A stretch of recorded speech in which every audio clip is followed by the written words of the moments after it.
Hi BookTube, it's Amy. So I'm quite pleased to be here talking about Simone de Beauvoir again. So quite recently I reread her first published novel, She Came to Stay, which came out in 1943 and is set just at the cusp of the Second World War.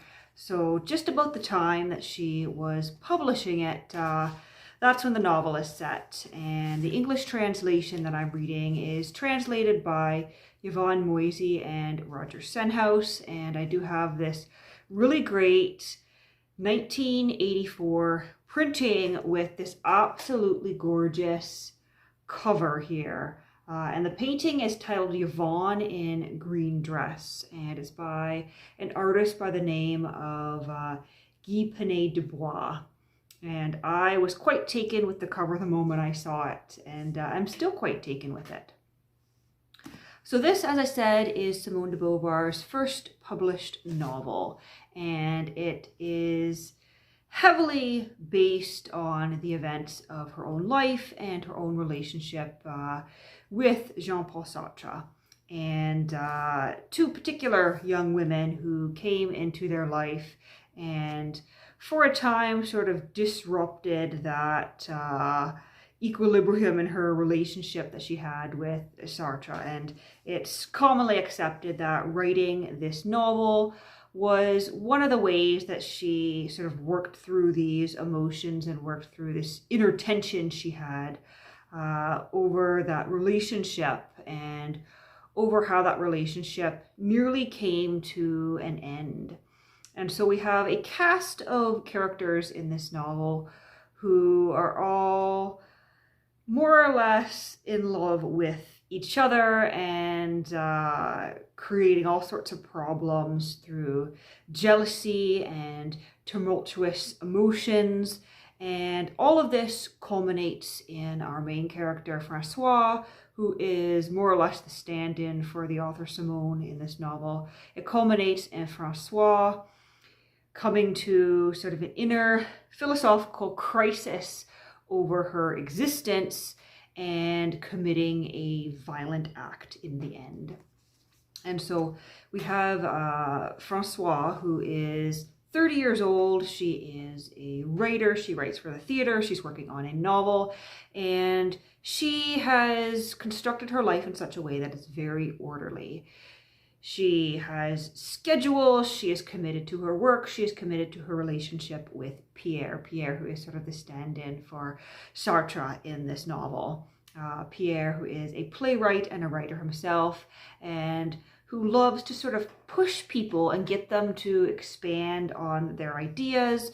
And he also loves to educate people and lecture people. And so throughout this novel, he says things like, I'll have to, give you a lecture on current affairs at some point so you can properly read the newspaper. I have to tell you about this. I'll have to teach you about the theater. And so he's a very sort of intellectual and almost condescending character in that way. But putting aside the parallels between de Beauvoir's real life and the novel, I'm going to mostly focus on the novel here. There are tons of resources you can read if you're interested in how this reflected her true life. But at this point, I'm more interested in the novel as a novel. And so you have Francois and Pierre, who have been in this committed relationship for close to a decade. They met when they were young. They're in this relationship. They're both now around the age of 30, but they have the sort of relationship where they have no intention of getting married. They're not going to be monogamous, and it's this sort of hybrid between friendship and love. And it seems to be going quite well at the beginning of the novel. In fact, Francois seems to think that she has everything she could ever want. Life is perfect. She's perfectly content to continue on like this. But she has met a young woman by the name of Xavier. And Xavier is about a decade younger than them. And so she is just coming into adulthood. She is very naive, she is very immature, and she's really discovering who she is as a person. But she is sort of the polar opposite to Francois, whereas Francois is very ordered and all about having control in her life and absorbing people into her life. Xavier is very much a free spirit, but she is not happy in this freedom. This freedom sort of weighs heavy on her, and she is in despair a lot of the time. She is trying so hard to keep this freedom, gain this freedom, but at the same time, this freedom has a weight, and her only desire is for daily pleasure. She doesn't want to plan or think about the future at all. She has no idea what she wants to do with her life. And so they do clash a bit, and Francois, being who she is, sort of takes Xavier under her wing and is determined to sort of help her grow and help her establish herself in life somewhere and build a career of some sort, build some useful purpose. But throughout the novel, Xavier becomes increasingly depressed and confused as she has been sort of absorbed in the relationship between Francois and Pierre, because Pierre, who is sort of a ladies' man, has decided that he sees Xavier as a challenge and someone also to be taken under his own wing. And Xavier is sort of pulled between these two adults, a good decade older than her, and she has her emotions sort of manipulated, and they set up this schedule where, this is my night with Xavier and you have your afternoon with Xavier, and we stick to this strict schedule, and you can't see her if it's not your turn to see her. And they create this odd little throuple where sometimes they go out together as a trio, sometimes they go out alone. But through all this, you have this tension building, and Pierre, who is very condescending and I think a bit of a gaslighter, sees absolutely nothing wrong with the way things are going. In fact, he thinks it's, things that these women need to work through. It's their own jealousy that are boiling up, and this jealousy that needs to be acknowledged and shared that is sort of causing conflict. But Francois feels as though she's losing Pierre, and Xavier is just trying to not be manipulated and trying to grab a hold of as much as she can in life. And she doesn't like feeling like anyone is angry with her. She doesn't feeling like people are lying to her. She doesn't like feeling as though she is not in control, as though she's losing her freedom. And so you have these three people who are all sort of vying for control in the relationship, all trying to maintain this trio, and it all goes quite horribly wrong over the pace of this novel. Although there are some moments where it seems as though it may work out, as though they can really make this work, but their own tumultuous personalities and emotions sort of cause them to butt heads and cause everything to just fall apart, as you would expect when you have very different people who are trying to find their own identities and trying to sort of place their meaning in life in somebody else.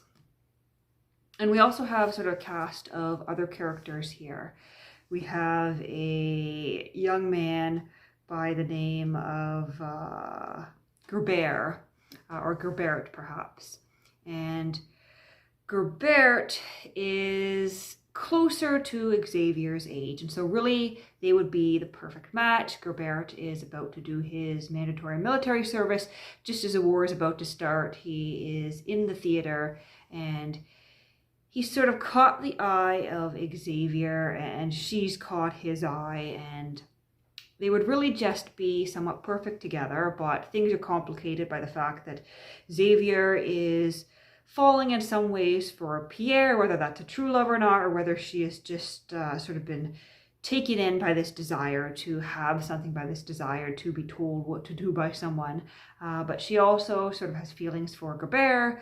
But we also have Francois, who sort of fancies Gerbert and wants to win him over as well. Even though she's not really in love with him, she is attracted to him and sees him as a bit of a conquest, and at some point also sees Gerbert as another person for whose affection she can compete with Xavier. And so we have this back and forth, this, who's in love with who, who's interested in who. And I think the key bit here is this inner dialogue that Francois has throughout the novel. So we have her at the beginning absolutely enchanted with the idea of this dark theater and looking back on a moment in her childhood when she was at her grandmother's house and she gazed on a jacket flung over a chair and sort of had this realization that she, as an individual, has a consciousness, and it is through her consciousness that she is able to perceive the world. But that jacket on the chair doesn't have a consciousness at all. And if she is not thinking about that jacket, it doesn't exist in the same way that it does when she is thinking about it. And if she leaves the room, that jacket, it exists, and yet it has no consciousness. And so she ponders this near the beginning of the novel, and then we set it aside because she still considers herself to be in sort of this perfect control of her life. She sees her purpose in life. She is succeeding in her existence. And there is a point later on, after Xavier and Pierre have gotten intimate, that she has this sort of disassociative experience in a dance club where she sort of looks around and thinks about that jacket again and sees Xavier and realizes there is another human being who is also a conscious person, who is experiencing things that I am also experiencing. And she is sort of the center of the world right now. I am no longer the center of my world. Rather, I'm looking at her and I see her as the center of the world, the center of everything that's going on here. And it's interesting too, because Xavier is in this scene, but she's having her own sort of crisis as she looks at everything happening in this dance club, and she actually burns herself on the palm repeatedly with her cigarette because she is sort of zoned out, sort of contemplating her own existence and her own experiences, and she feels as though she's been absorbed into somebody else, whereas Francois feels as though she's sort of lost control of her life altogether as well. And so these two women are sort of having the same experience in two very different ways. And Francois ends up sort of wandering out of this club, running home, going to a room, and sort of coming back to everything. And realizing that she has sort of lost control of her existence. And I'm going to see if I can find the passage here. And so Francois sort of comes to this realization that the only way she can see and understand the world and her own existence is through a person. And in the past, it's been through her own consciousness, through her own person. But now Xavier has sort of overtaken this. And she says, for a long time, Xavier had been only a fragment of Francois's life. And suddenly she had become the only sovereign reality. And Francois now possessed no more than the colorless contours of a reflection. Why should it be she rather than I, thought Francois with anger. She need only say one word. She need only say, it is I. But she would have to believe in that word. She would have to know how to choose herself. For many weeks, Francois had no longer been able to dissolve Xavier's hatred, her affection, her thoughts to harmless vapors. She had let them bite into her. She had turned herself into a prey. Freely through her moments of resistance and revolt, she had made use of herself to destroy herself. She was witnessing the course of her own life like an indifferent spectator, without ever daring to assert herself, whereas Xavier from head to foot was nothing but a living assertion of herself. She made herself exist with so sure a power, that Francois, spellbound, had allowed herself to be carried away so far as to prefer Xavier to herself, and thus to obliterate herself. She had gone so far as to be seeing places, people, and Pierre's smiles through Xavier's eyes. She had reached the point of no longer knowing herself except through Xavier's feelings for her. And now she was trying to merge into Xavier. But in this hopeless effort, she was only succeeding in destroying herself. The guitars kept up their monotonous thrumming, and the air was throbbing like a sirocco. Xavier's hands had not let go their prey. Her set face bore no expression. Pierre had not moved either. It was as if the same spell had transmorgified all three of them into marble. Visions were flitting through Francois's mind: an old jacket, a deserted glade, a corner of the Pole Nord where Pierre and Xavier were carrying on a mysterious tete-a-tete far apart from her. It had happened to her before, as now it was happening tonight, that she had felt her being dissolve to the advantage of inaccessible other beings, but never had she been aware of her own annihilation with such perfect lucidity. Had she perchance become a complete void? Yet there remained a faint phosphorescence hovering over the surface of things, attended by an infinity of deceptive will-o'-the-wisps. The tension which had been reducing her to rigidity snapped suddenly, and she burst into silent sobs. The spell was broken. Xavier withdrew her hands. Pierre spoke. "Suppose we leave," he said. And then she rushes out here, and just a little while later, she is finding herself with surprise once again in the presence of familiar shapes, which her eyes could take in with composure. And then she is trying to explain, after they have left Xavier, exactly what happened. Speaking to Pierre, she says, "If I were to tell you that I'm afraid of death, you would understand. Well, this thing is just as real and just as terrifying. Of course, we all know that we're not alone in the world. We say these things just as we say that we'll die someday. But when we begin to believe in it..." She leaned against the wall. The room was swirling round her. Pierre took her by the arm. And further down, she says, "Tonight, Pierre's love no longer sufficed to bring her peace. He could not defend her against this thing that had revealed itself during the day and evening. It was beyond reach. Francois no longer even felt its mysterious emanation, and yet it continued inexorably to exist. The weariness, the worries, even the disasters brought by Xavier when she came to Paris, all these Francois had accepted wholeheartedly because they were moments of her own life. But what had happened during the course of this night was something utterly different. She could not subliminate it. The world now stood before her like a gigantic interdict. The failure of her very existence was now brought to completion."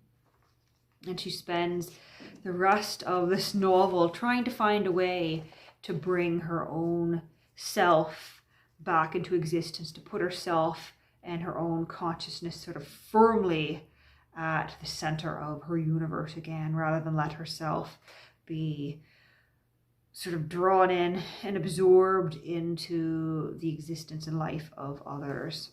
And it's interesting because Xavier makes a similar comment to Francois, asking her if she's ever felt as though she's being absorbed by someone, and you get the sense that part of the reason Xavier is in so much despair is because she too is going through a similar experience. She, who has never had the chance to sort of develop for herself who she is as a person, has been so drawn into this tumultuous and toxic relationship that she feels at a loss to really know herself, and she is fighting for freedom as well.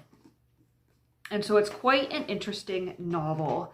And I'm sure for people who really understand the philosophy of de Beauvoir and the philosophy of Sartre, this novel has a whole lot more to say, because it was actually written at the same time that Sartre was working on his big philosophical work, Being and Nothingness. And it's commonly accepted that they sort of co-developed their ideas together. And Sartre ended up writing a big philosophical work, and de Beauvoir ended up writing this novel which sort of voices a lot of the same ideas that show up in Sartre's works, as well as some of her own ideas I've discovered that emerged in the diary she wrote as a student. These ideas about sort of the self and consciousness and sort of finding your purpose in life and defining sort of who you are internally. And so it was quite a pleasure to reread this one. And if you're thinking of reading some de Beauvoir, I definitely do hope you check this one out. Hello, so future Amy here. I just wanted to put a quick note at the end of this video to ensure that I do have recorded here the correct pronunciation of a couple of the names in this book. Watching this over, I noticed that I slipped with the pronunciation on two of these names several times. So we have Gerbert, who is the love interest of Xavier. And I do believe those are the correct pronunciations of those two names based on the YouTube videos I came across as I was reading this book, and I've just double checked them now as I prepare to upload this. You know what happens when you read a book a couple of times, you invent in your head what the name should be, and no matter how many times you seem to look it up, you often end up mispronouncing it just a little bit.